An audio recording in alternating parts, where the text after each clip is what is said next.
Welcome back. So in this section we are going to talk about shuffling and partition. So the objective of this section is to look inside the map. When we do a map and when you are doing a reduce, how does the data gets transformed from one form to another form so that I get a reduce. Say I get a input in one format, I do a map, after that I do a reduce. So between map and reduce there is an intermediate stage where the data gets shuffled, they get partitioned, and they get arranged back based upon keys. All keys are grouped together, and for a single key all its values are grouped together. So we'll look into those aspects right now. So understanding data transfer is only one aspect of the problem. We just saw how the data transfer happens. So to truly appreciate and have an intuition of the memory model of a Spark, one needs to know how data is sorted and keys and values are combined. That's what, and then once you understand that, we can be very sure about the memory model of a Spark, and we can reason about a lot of algorithms because we could intuitively feel how the data gets broken, how the data gets combined, and how you are manipulating the data. So far we have seen how to load data and create RDD, how to do transformations in RDD and actions on RDD.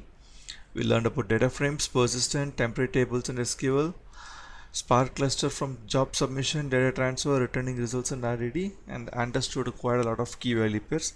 Key value pairs is the most important concept that you need to spend more time to understand key value pairs, because with key value pairs you understand that will be the basics for your shuffling, partition, grouping, a whole lot of other things.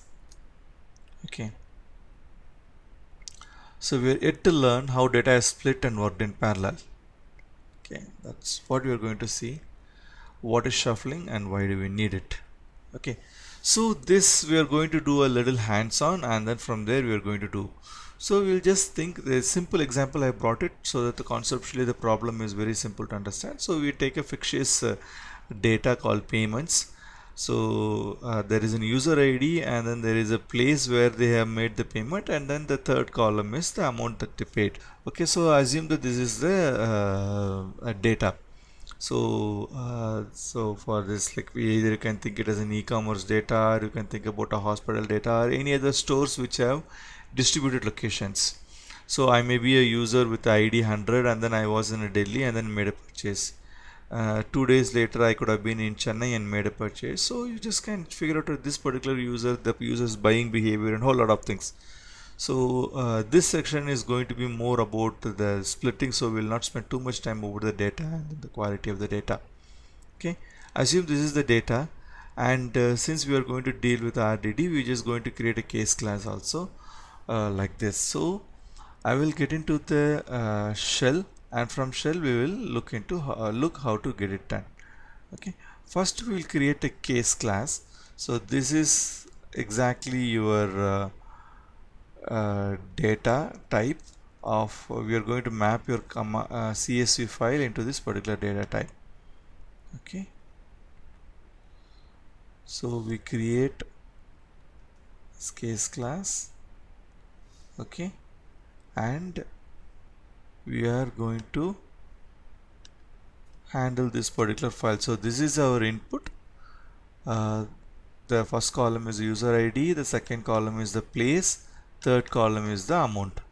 So we are just saying having only 6 records here, just to make sure that our understanding is clear, and there are only 3 unique IDs. There is a ID 100, there is 299 and 199, and there are like 3-4 cities like Delhi, Chennai, Bombay and Bangalore. 4 cities are there.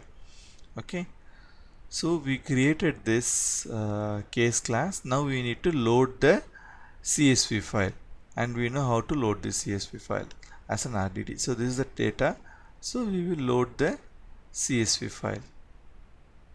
So our problem we are going to deal with is compute the payments made by each customer. So the problem is very simple. We are going to blow down the data and then exactly understand what is happening. So let's first load this data. Okay. So we are going to load this data. So the data is loaded. So we'll just understand how the data looks like.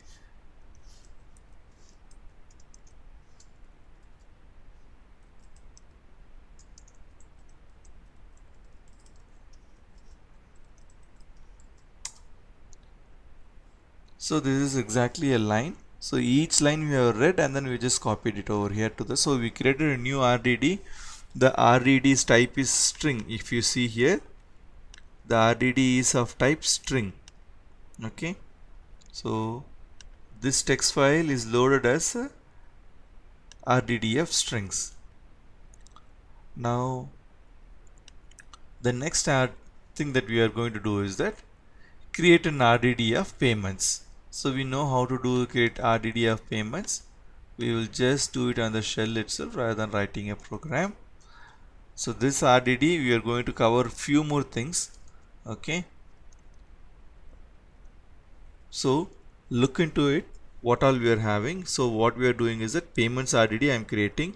So payment text, that is that RDD dot map, doing the split function, split by comma, that will create another thing RDD, and then I am doing map that to, so this split will create an array of strings, right? So yes, line is split by comma, this will create an array. That array I am passing it to another map function to create a payments out of that array. Okay. So now if you see, it has created a type called RDD of payments. Okay. So we will now understand how the payments looks like.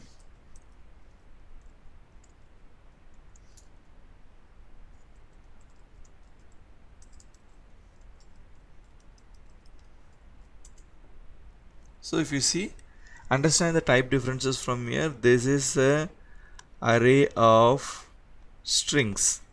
This whole thing is a string, this whole thing is a string, everything is a string. We are converting that array of string to a array of payment objects. But to convert to convert each line to a payment object, we need to first split this line by comma and then pass individual elements to the payment. So I'll show you it with a little bit experiment here. Say for example, well, temp equal to payment text map.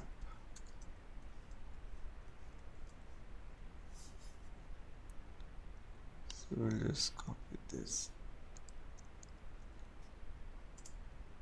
So now if you see here, payment text is a string.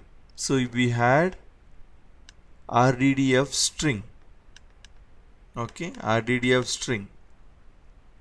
Now what we converted is RDD of array of strings. So if I print temp dot for each dot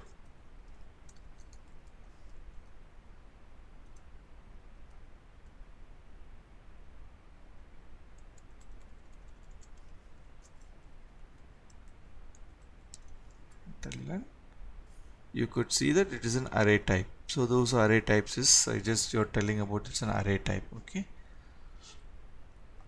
So what we are doing is that this array is passed as an argument to another map function, and that map function's job is to convert each element into a payment type. So it's like saying like, so well, let's create it again. Payment equal to temp dot map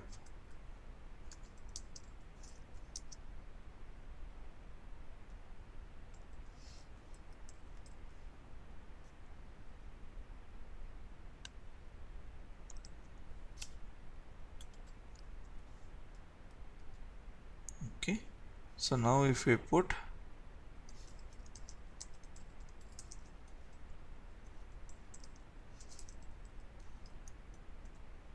so it's set. Okay, so the splitting and understanding is much needed.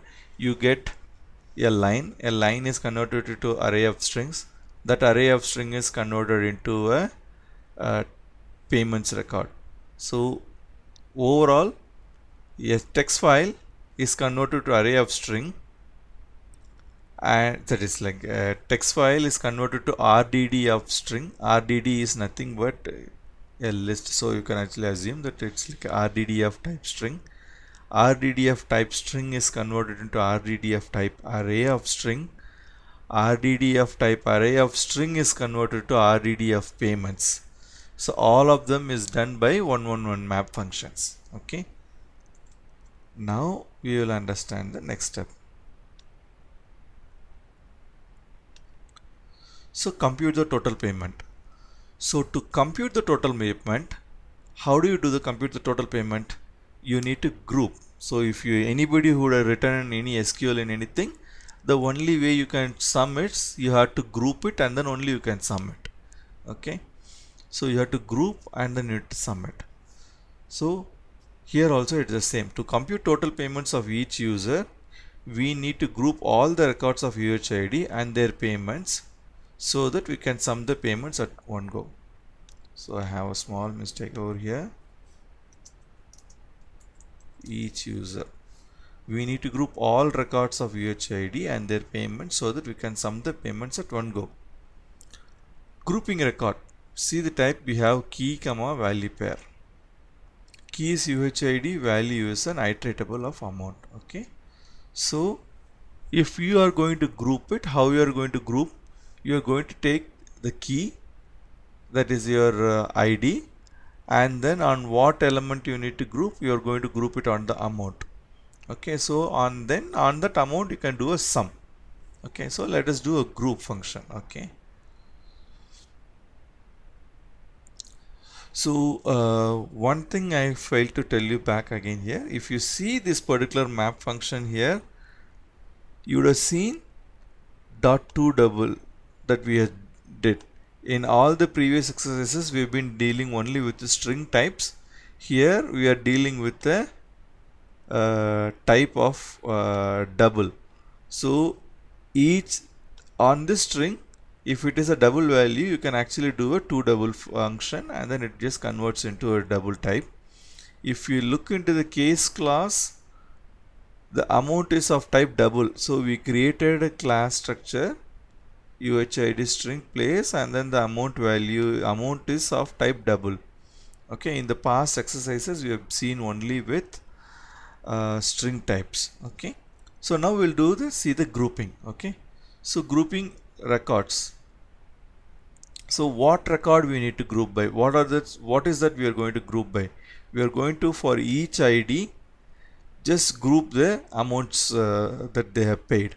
Okay, so what we are essentially trying to create is a new map, new RDD, wherein it has a key as your UHID and the value is your payment.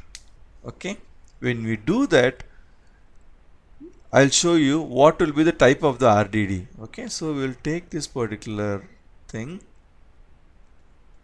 Okay, so what is the type of group IID? The type is of a pair. The pair is string iterable of double. So this should be now obvious, right? 100 is available 2 times. So when I did a map on this particular payments RDD, say for example payments RDD, when I did a group by, what it created is, for each key, go and then add there, for each key create a list of all the payments that they made. That is what we are essentially saying. Create a new RDD string comma iterable of double. This double is where you get the value. If I print this group RDD, you will understand it.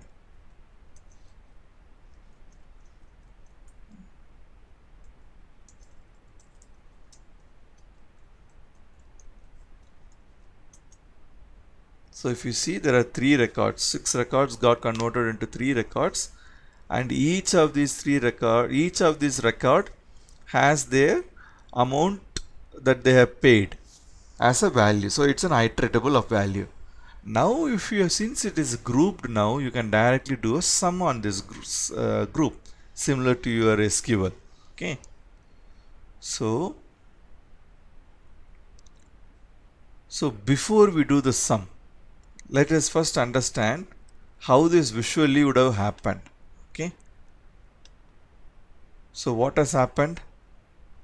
There is a payments. Say for example, this are split into 3 blocks, partitions. So there are, like, assume that there were 3 partitions. So the first partition had payment for 2 records of payment. Second block had 2 records of payment, and third has 2 records of payments. So when we did a map, we created this below 2. So there is like one RDD, another RDD, and another RDD of type payments. Okay. When we do a group by key, so what we are doing is that each key comes here and the value gets assigned. So this particular phase is where the shuffling phase happens, and they are all getting grouped by. Okay. So once you have it grouped by, you can actually do the sum. So we'll go ahead and then do this.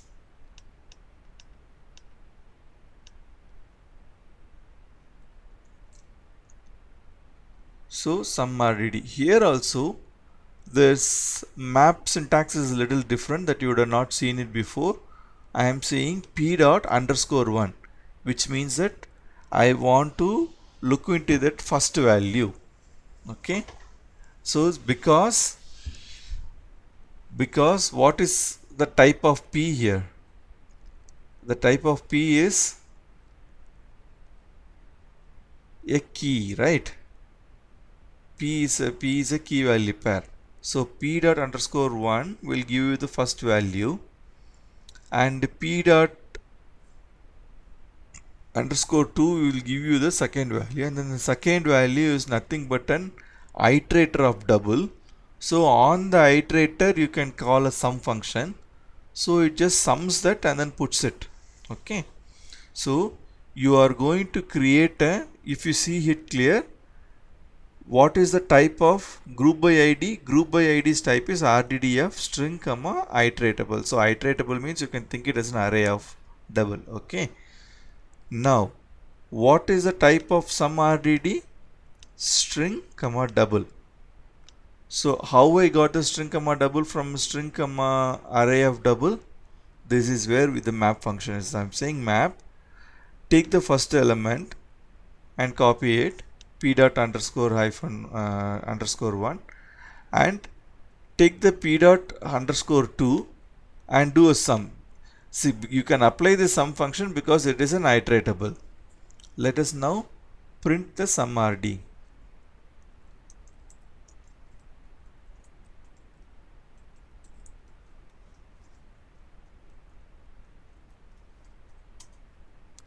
Okay, so you got the value, that combined sum. For each record you got the total amount spent by them. Okay, now you could see that we didn't use reduce at all. Without using a reduce by also we got this sum. So the purpose of this exercise is to open your mind to think map reduce from from a very deep perspective. You can do club and combine and then do a whole lot of activities. You don't need to just always follow the rule book, that to get the sum you need to use a reduce by key and all kind of things. You can achieve the results by quite a lot of things. It's just if you understand the overall concept of a map reduce, you know how to do a logical conclusion, because you know that reduce by key internally just does a group by and then it does a sum. So you are trying to do that by yourself manually. Okay, so that puts an end of the session. Go ahead and then do a whole lot of other activities as your own programming exercises on the Spark shell. Try to convert this into a source, a Scala program and then run it. That I'll leave it as a programming exercise for yourself. Okay. Thank you. We'll meet again.